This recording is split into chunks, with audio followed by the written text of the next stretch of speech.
Hey there! Welcome to the video where we tackle a quirky problem that can arise when working with Spring Boot. Let's dive right into it. So, the problem we encounter revolves around a peculiar behavior observed in Spring Boot 3.1.3 when using a hyphen in property names. Now, let's talk about the solution to this interesting issue. The key lies in understanding how Spring Boot handles property binding through relaxed binding.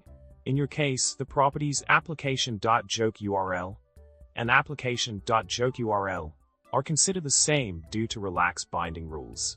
This means that the value of jokeURL property is overridden by jokeURL.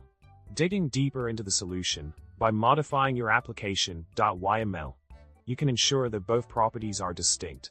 By updating it to use camelCase instead of hyphens like jokeURL with a capital U, you can resolve the conflict. This simple tweak ensures that each property is uniquely identified and accessed by Spring Boot.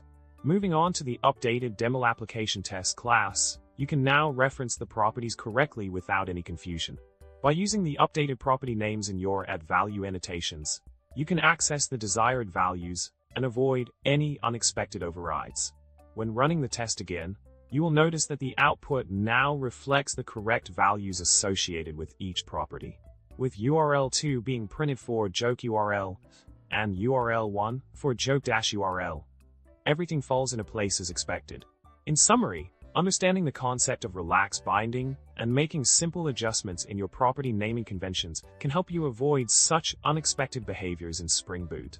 And there you have it, problem solved. If you found this video helpful, be sure to subscribe for more tech tips and tricks.